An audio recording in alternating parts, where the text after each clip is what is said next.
بسم اللہ الرحمن الرحیم رب اشرح لی صدری ویسر لی امری واحلل عقدۃ من لسانی یفقہوا قولی۔ السلام علیکم دوستو، آج کا دن ماضی کی کامیابیوں کو، ماضی کی اچیومنٹس کو، ماضی کی جد و جہد کو سیلیبریٹ کرنے کا دن ہے۔ اس کے ساتھ ساتھ آج کا دن مستقبل کے لیے امیدیں جگانے اور کچھ عہد و پیما کرنے کا دن ہے۔ یہ وطن اس کی آزاد فضا میں آج ہم سانس لے رہے ہیں، یہ بے انتہا قربانیاں دے کر حاصل کیا گیا۔ یہ وطن جس کی بنیادوں میں لا الہ الا اللہ کی گونج اور شہداء کا لہو شامل ہے۔ جی ہاں، اس وطن کے قیام کے لیے میرے اور آپ کے اجداد نے خون کی قربانیاں دی، اور آج اس وطن کے استحکام کے لیے، اس کی بقا کے لیے، اس کے عروج کے لیے، اسے وہ قلعہ بنانے کے لیے جس کا خواب دیکھا گیا تھا، مجھے اور آپ کو اپنی محنت اور پسینے کی قربانی دینی۔ اس وطن کے قیام کے آغاز ہی سے ہمیں بے شمار مسائل کا سامنا کرنا پڑا۔ ہمیں اندرونی اور بیرونی دونوں محاذوں پر لڑنا پڑا۔ بیرونی محاذوں کی بات کریں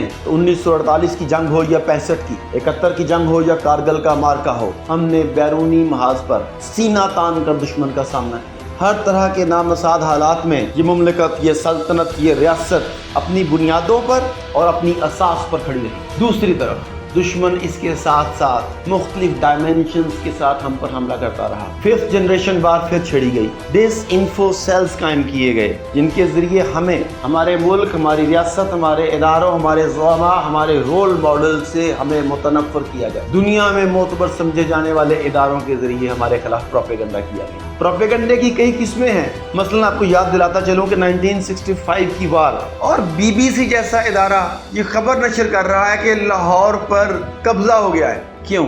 کیا ان کے پاس اتنے وسائل بھی نہیں تھے کہ وہاں پہ کسی ایک آدمی کو کال کر کے پوچھ لیتے؟ نہیں، اس کے ذریعے وہ پاکستانی عوام کا مورائل ڈاؤن کرنا چاہتے تھے، ان کا حوصلہ توڑنا چاہتے تھے۔ تو یہ BBC ہو یا اس طرح کے دیگر ادارے، یہ 65 میں بھی ایسی ڈس انفارمیشن پھیلایا کرتے تھے، اور آج بھی یہ ویسی ڈس انفارمیشن پھیلا رہے ہیں۔ یہ کل بھی ہمارے خلاف لڑتے تھے، یہ آج بھی ہمارے خلاف کھڑے ہیں۔ کل بھی ہم نے اپنا دفاع کیا، آج بھی ہم اپنا دفاع کریں گے۔ یہ وطن جس نے مجھے اور آپ کو سر اٹھا کے جینے کا ڈھنگ سکھایا، اس وطن کے بارے میں کہتے ہیں کہ شاید یہ تقسیم غلط تھی۔ ارے بھائی، کمپیریزن کر کے دیکھ لو، آج وہاں رہ جانے والے کس حال میں ہیں، اور آپ برے ترین، بدترین حالات میں بھی ان سے بہتر زندگی جی رہے ہیں۔ پاکستان اس وقت تاریخ کے ایک انتہائی کڑے دورہے پر کھڑا ہے۔ یہ وقت صحیح فیصلہ کرنے کا ہے۔ مشکلات سے گھبراتے کیوں ہیں؟ مشکلات انسان کو مضبوط کرنے کے لیے آتی ہیں۔ اللہ رب العزت کا قانون ہے، آپ پر آپ کی استطاعت کے مطابق بوجھ ڈالا جاتا ہے۔ اللہ تعالیٰ کسی پر اس کی استطاعت سے زیادہ بوجھ نہیں ڈالتا۔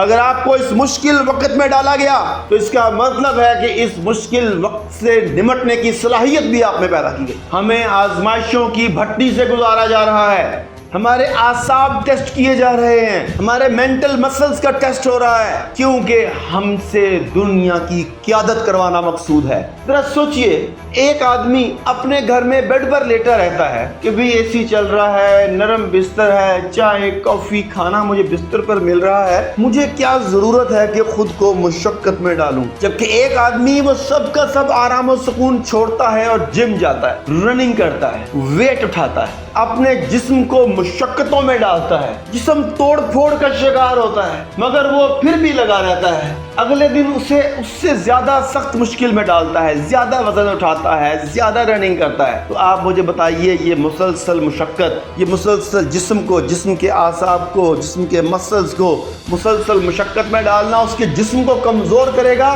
یا توانا؟ آپ جانتے ہیں کہ توانا کرے گا۔ بالکل اسی طرح وہ قومیں جو بظاہر آسودہ زندگی جی رہی ہوں، جنہیں بظاہر کسی قسم کے چیلنجز نہ ہوں، ان کے بظاہر آس پاس کوئی پھڈے نہ ہوں، وہ بستر پر پڑے ہوئے اس سے فرد کی مانند ہیں جس کی صلاحیتیں آہستہ آہستہ زنگ آلود ہوتی جا رہی ہیں۔ دوستو، لوگ مایوس کرنا چاہتے ہیں، پاکستان میں کیا ہے، پاکستان نازک دور سے گزر رہا ہے، پاکستان کے حالات بہت تاریک ہے، نہ جانے کل کیا ہوگا، یہاں سے سب کچھ سمیٹو، چیزیں بیچو، ملک سے باہر بھاگ جاؤ۔ ارے بھائی، جن نازک ادوار کی آپ بات کر رہے ہیں، انہی نازک ادوار میں پاکستان نے جرمنی جیسے ملک کو قرضہ دیا۔